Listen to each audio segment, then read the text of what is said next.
The ADCES 24 Annual Conference parades into New Orleans August 9 through 12, 2024. Registration and housing is open now. Snag your hotel, start planning your trip, and get ready to seize opportunities to connect, learn, and optimize your diabetes care and education practice. Stay tuned for updates at adces24.org.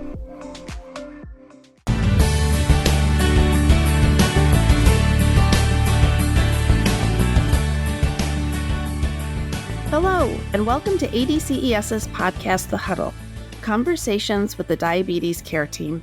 In each episode, we speak with guests from across the diabetes care space to bring you perspectives, issues, and updates that elevate your role, inform your practice, and ignite your passion.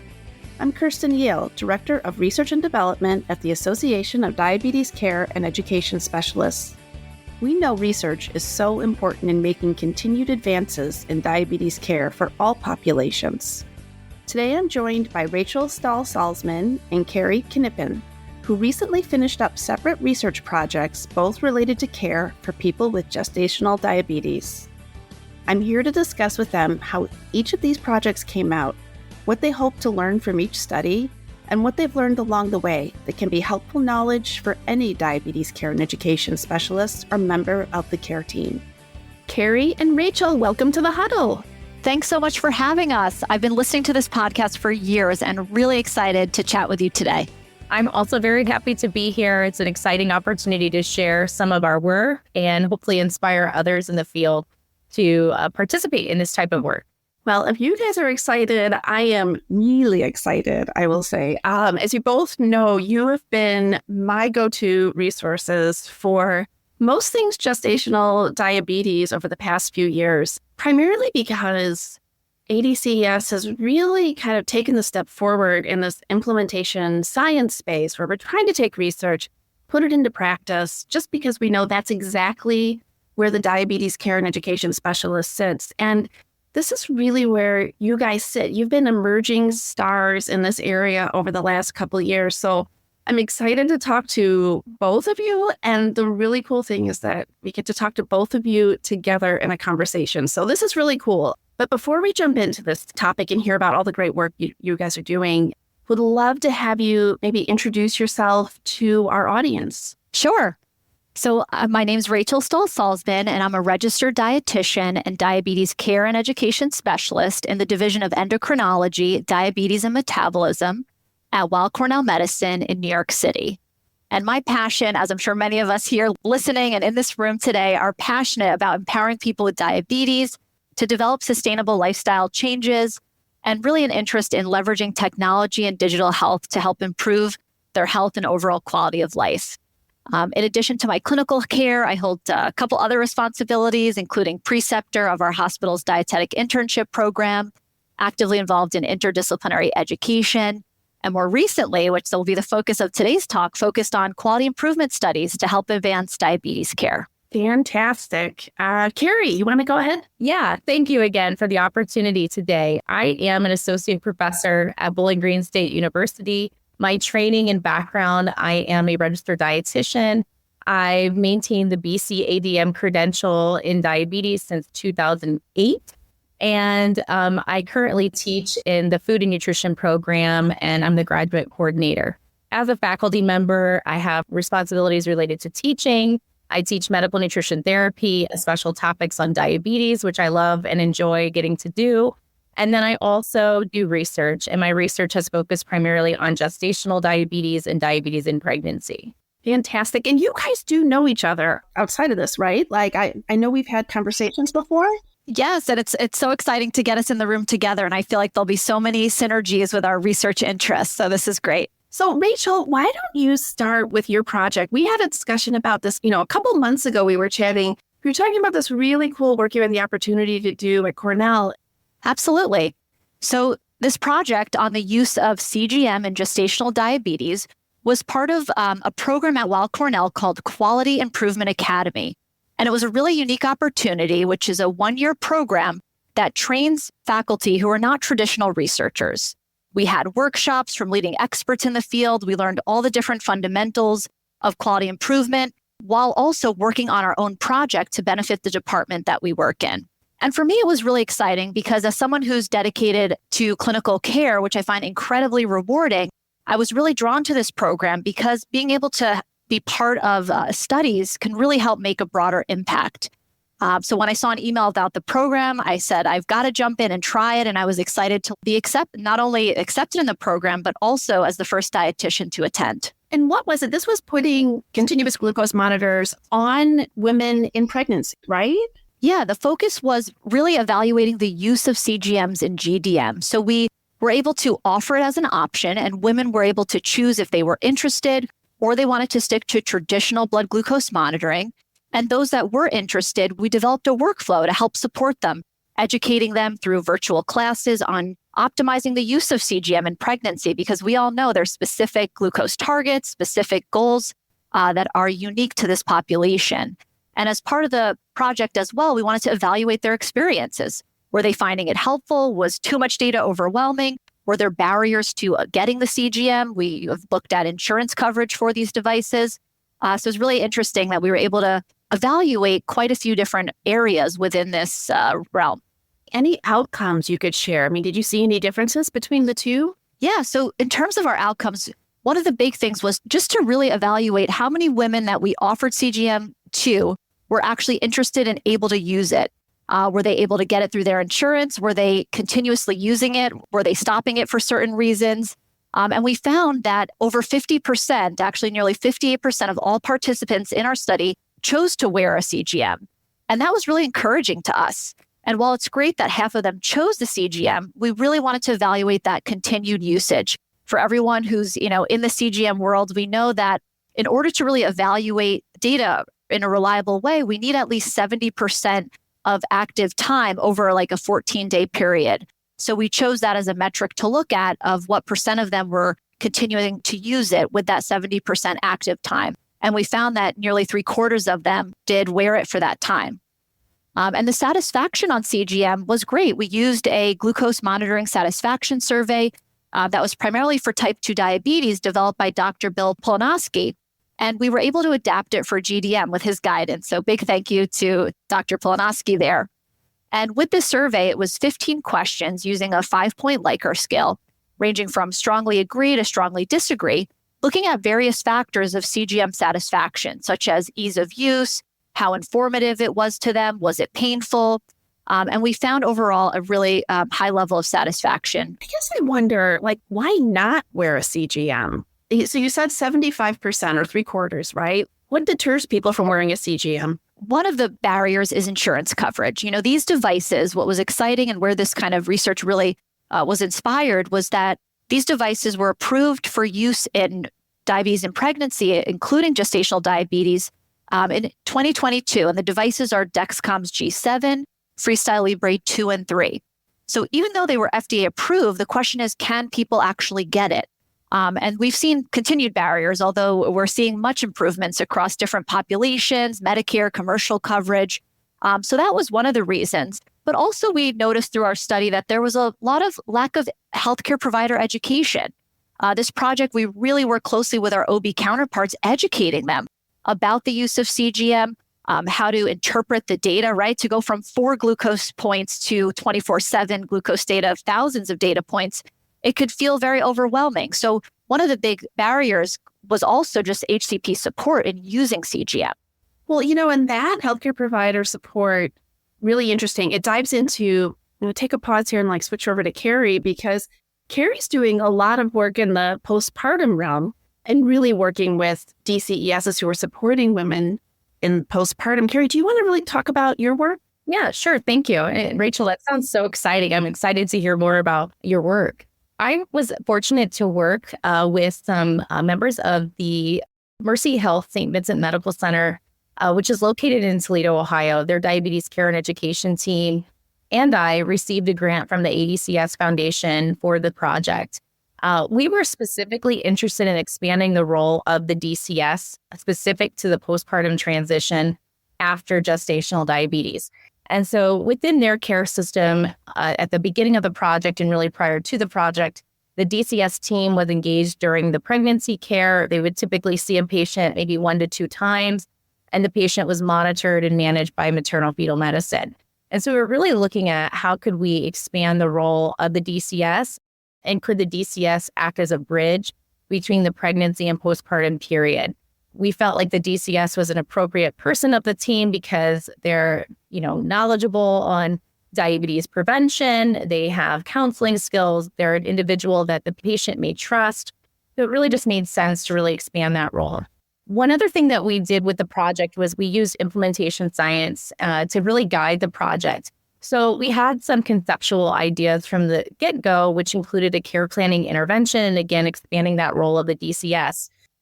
We were focused, though, on using implementation science to better understand how we could take recommendations or best practices and put them into practice.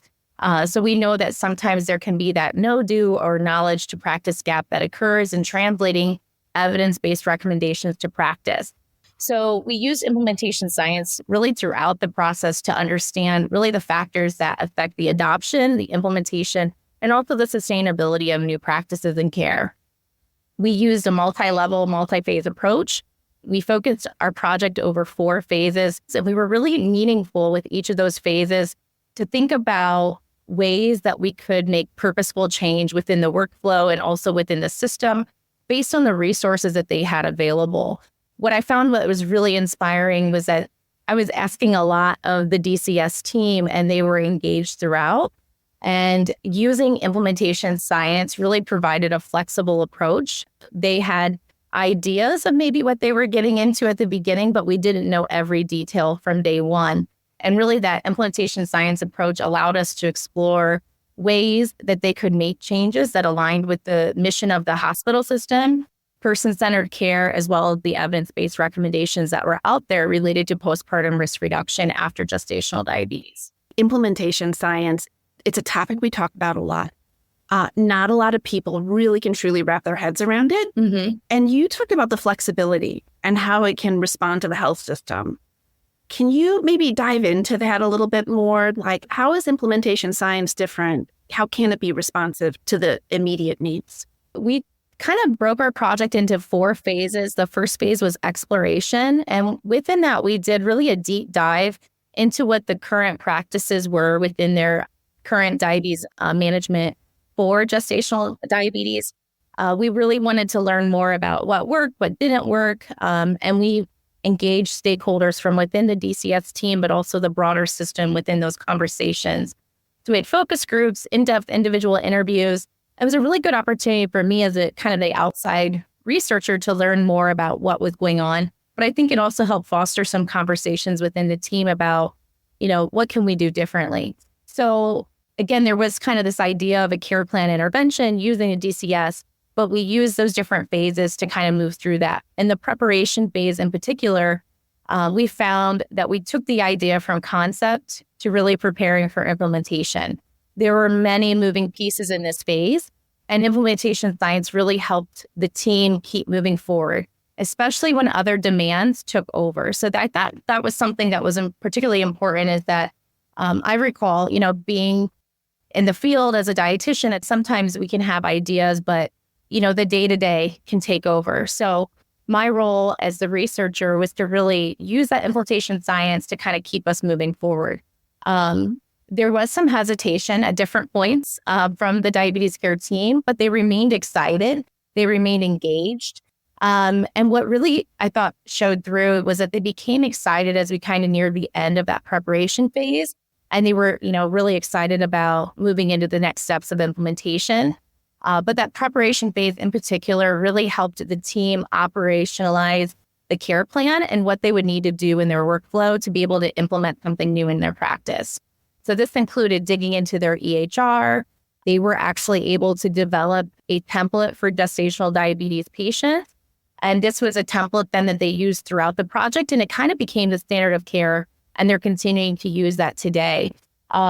The template, I thought something that was really great was it had pregnancy outcomes and pregnancy data on it, but it also at the same time integrated the postpartum care conversations and care planning. So they weren't using 2 templates. It was all in one place. And the template aligned with ADCS 7 And those were things that really came out of those natural conversations that we had during those exploration focus groups and as, again, the preparation phase meetings as well. One aside is that you talked about the electronic health record. How was that process working with the team, with your finance and technology team? How did that process work for you to actually make those changes in the electronic health record? Because that's not easy to do. Yeah, I was really happy that the team did it, because that was one of the things that we found at the end that was really helpful for them as they were moving into some other conversations that maybe they weren't normally having with patients about risk reduction previously. The electronic health record kind of gave them some talking points, and there were some other resources and decision support tools that we developed alongside that they could have at their desk side. But the EHR change was really driven by the diabetes team. They felt like the template they had before was somewhat maybe superficial and wouldn't be able to capture the care planning elements. And they wanted another member of the team to be able to pick up the EHR and see what was that conversation that they had about risk reduction, and what did the patient decide they want to focus on for postpartum risk reduction. So I think, again, it was really important that the team drove those changes. We did put together some templates. They bounced around a few templates, a few versions about what to keep, what not to keep. Detail is important, but at the same time, there needs to be brevity in the documentation. So I think they found a nice balance in having documentation that was detailed, but also something that could be done within their workflow and not take, additional time. They also developed an after-visit summary that could be used by the inpatient labor and delivery unit that really reinforced some of the messages on postpartum risk reduction, getting the postpartum glucose tolerance test. And again, these things were really driven by the team. They wanted to think about how can we move this beyond what happens in that 1 or 3 or 4, touch points that they're having with the patient, right? Yeah. And they were able to use Epic to create smart phrases, and they were able to use that then without having to run into too many barriers, I would say, in terms of getting those things in the EMR. They really drove those changes, and they had that ability to do that within their EHR. Yeah, I think, sometimes we think that it's going to be so difficult, right? Like technology is not going to listen to us. How do we ask these questions? But sometimes I think it's worth just asking the questions, and the diabetes care and education specialists, they're the ones that are subject matter experts in the health system in this area. And, just making those small changes can make such a big impact on people's lives. I feel like we need to adopt something like that. I feel like, Kerri, it's so great to hear about the research you're doing in postpartum care, because I feel like in so many different health systems, it's often fragmented and limited, where, we're lucky if they're, coming back for their OGTT test. So having that support embedded in the medical record to remind staff of what the best protocol is to support these women is so important. Definitely. And that was something that I'll just add maybe a quick note that came through in our sustainability conversations. We had some focus groups at the end of the project, and they would like to automate some of these things in the future so that the after visit summary would be automated. When there is an admission and a discharge for gestational diabetes, it would just automatically appear. I think that's a really great opportunity. It again makes sure that message gets out there. And then one other thing is also exploring some two-way communication. The DCS team worked with me, and we put together these decision aid resources that the patient could use to kind of help them prepare for their visit. But we didn't collect that data. And I kind of wish we had, right? That's always one of the things. There's always things you would do differently. But two-way communication in the EHR, I think, would also be a great option for this population, especially related to that postpartum care and some of the conversations that they have with patients about reducing their risk. They could kind of share that information with the provider in advance of the visit, or, even when they check in that day, it would be helpful. So quality improvement and implementation science, I love them both because they make change in the system quickly. How do you decide when to use one or the other? So I don't see them as being exclusive of one another, but I do see them working together. I think quality improvement can be a methodology that's used for implementation science. That's the way I guess I imagine it. I've had some opportunity to do some quality improvement in the past, and I feel like implementation science is a little bit of a broader umbrella above kind of where QI falls, but it's all focused on making change. Like you said, whether you're doing like PDSA or, other QI efforts, you're trying to make change in the system. implementation science is also interested in change, but understanding how the change occurs and what factors might facilitate or hinder that change. So it's not just looking at the change itself or ways to make the change, but understanding maybe within a system or within a particular recommendation, how might that change be best facilitated? So I feel like it kind of encapsulates a little bit of many different methods, and QI can fall into that. I think Kerri said it beautifully. That really helped describe the differences and similarities in an eloquent way. Well, and I think in some ways, both of these are all about getting systems and people within systems, and whether you're clinicians or policymakers, practice, researchers, it brings everybody to the table to talk. Especially in this area, I'm wondering, how do you see outcomes of your studies? Are there any potentials for collaboration? I see, this is just from a very simplistic view, Rachel, I see, CGMs on women in pregnancy, Kerri's work in postpartum, as researchers and clinicians, how do you collaborate and bring your studies together? Or is there ever an opportunity? I think it's a great opportunity. I think collaboration is key to help, bring research further forward. And for me, in my initial quality improvement project, our goal is to continue data collection, continue to get more people enrolled, continue to reach out. I mean, even within our institution, there are so many different OB practices where we get referrals for gestational diabetes. So even within our own practice setting, but then collaborating with other clinicians at other institutions would only help to further understand and bring more data to help with statistical significance, to help make a broader impact. I agree. And one other, thing I would add would also be related to implementation science that I kind of saw with this project in particular. It allowed the DCS team to engage with other stakeholders that maybe they didn't engage with on a day-to-day basis. When we had some of our conversations about care and some of the resources that women had, but also some of the barriers that they experienced, barriers related to social determinants of health, for example, came up. And we were interested in looking at this from that health equity lens. We wanted to make sure that the DCS team had access to maybe resources that they could help connect patients to who had gestational diabetes. In terms of if they were talking about healthy eating, do they need access to food, right? So how do we help make that connection? So one thing that we did with the implementation science process is we also engaged some of those external stakeholders. And that was a great thing that happened that maybe wasn't quite planned from the beginning, but those conversations and meetings that we had really, demonstrated that we needed to do that. So I think that's another great thing that can happen in terms of collaboration, is also thinking about outside of the DCS, who can we work with? And I would also add, a big takeaway in terms of how we can broaden the impact was that the quality improvement study that I focused on was a lot about virtual care.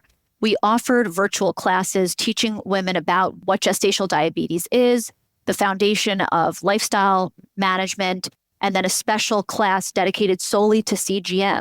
And what we found was that people find these convenient. They've already got enough in-person pregnancy appointments to go to. People are embracing the virtual care model, which we've seen, of course, tremendously increase since the COVID pandemic. So I think that for us, a big takeaway was learning that telehealth is here to stay.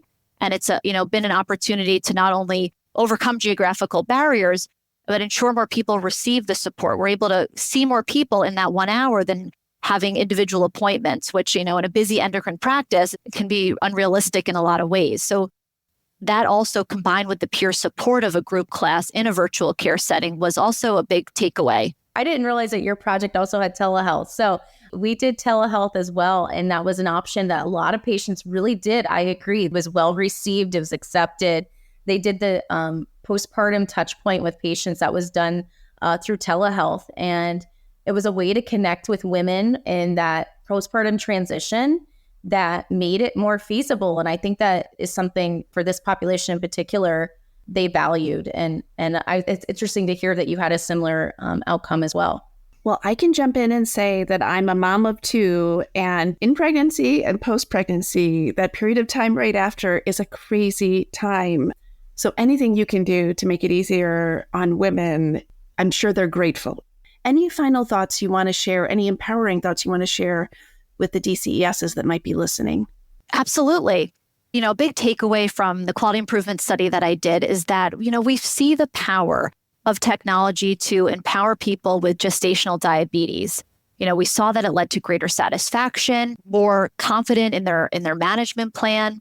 And at the core of it is the important role of the CDCES to provide that necessary education and support to help people interpret the data, troubleshoot challenges, ultimately maximize the benefits of the CGM technology. So my big call out is that CDCESs can be leaders in integrating technology into the various populations to really support a person-centered approach, helping improve health outcomes. And it's definitely a team effort. I think as we've seen with all of this, it takes a team, it takes a village to help see everything come to fruition. So I think making sure to keep the team motivated, keeping everyone with that shared vision could be really important to see your projects and research interests through.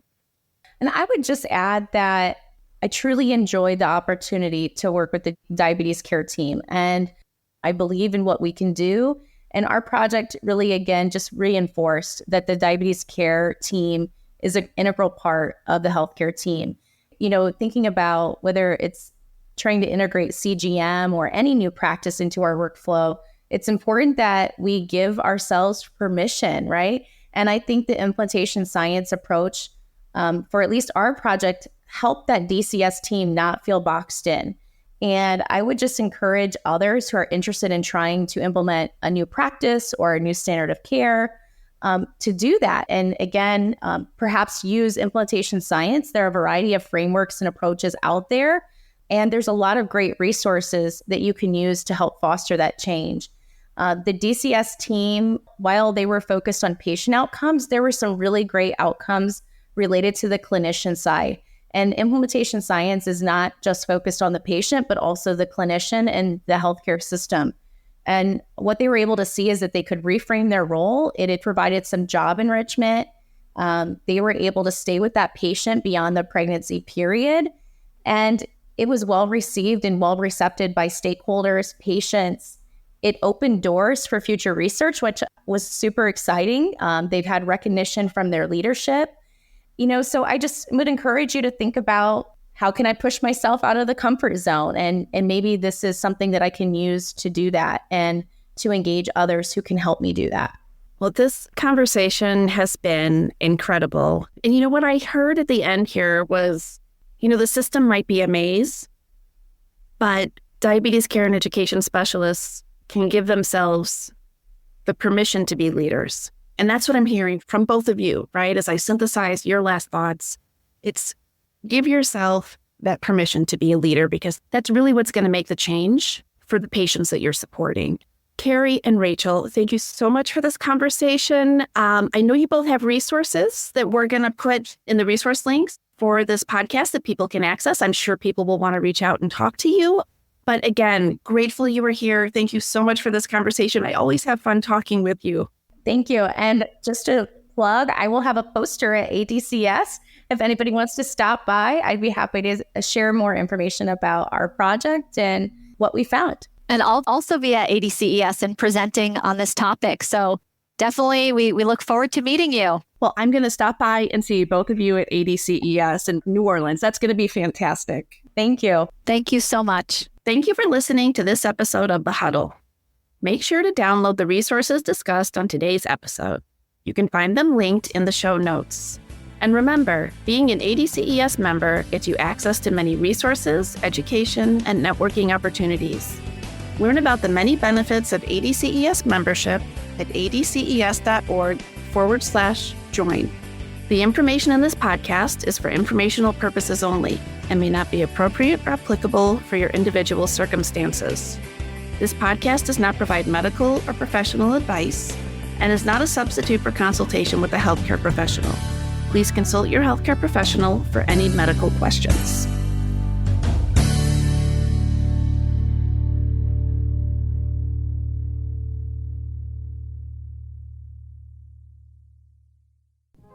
Looking for quality diabetes education?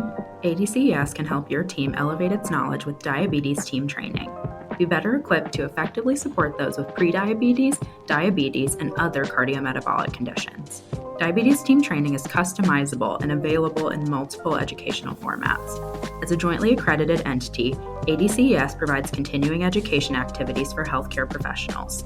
Whether your group includes nurses, physicians, pharmacists, dietitians, PAs, or social workers, diabetes team training will expand and build your diabetes expertise.